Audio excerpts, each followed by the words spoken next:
আসসালামু আলাইকুম। আন্তর্জাতিক দুনিয়া চ্যানেল থেকে আমি এমডি দেলোয়ার হোসেন। আজকের বিষয় হচ্ছে আমেরিকা ইরান যুদ্ধের বিষয়ে।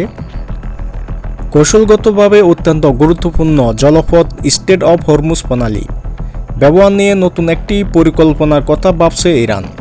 বিশ্বের অনেক তেলবাহী জাহাজ এই পথ দিয়ে চলাচল করে, তাই এই প্রণালীর উপর ইরানের সিদ্ধান্ত আন্তর্জাতিক জ্বালানি বাজারে বড় ধরনের প্রভাব ফেলতে পারে। মার্কিন সংবাদ মাধ্যম সিএনএন-এর এক প্রতিবেদনে বলা হয়েছে, ইরানের এক জ্যেষ্ঠ কর্মকর্তা জানিয়েছেন, যদি তেলবাহী ট্যাঙ্কারের লেনদেন চীনের মুদ্রা ইয়েনে করা হয় তাহলে কিছু জাহাজ হরমুজ প্রণালী দিয়ে চলাচল করতে অনুমতি দেওয়া হতে পারে।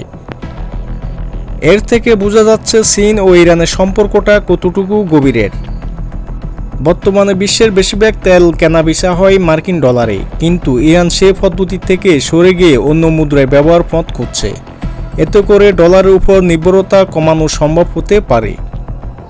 এই পরিকল্পনার মাধ্যমে ইরান আসলে চায়নার সঙ্গে অর্থনৈতিক সম্পর্ক আরও শক্তিশালী করতে চাইছে বলে ধারণা করা হচ্ছে। এর আগে পশ্চিমা নিষেধাজ্ঞার কারণে রাশিয়া তাদের তেল অনেক ক্ষেত্রে রুবেল ও ইয়েনে বিক্রি শুরু করেছে। এখন ইরানও একই ধরনের কৌশল অনুসরণ করতে পারে বলে ধারণা করছেন বিশ্লেষকরা।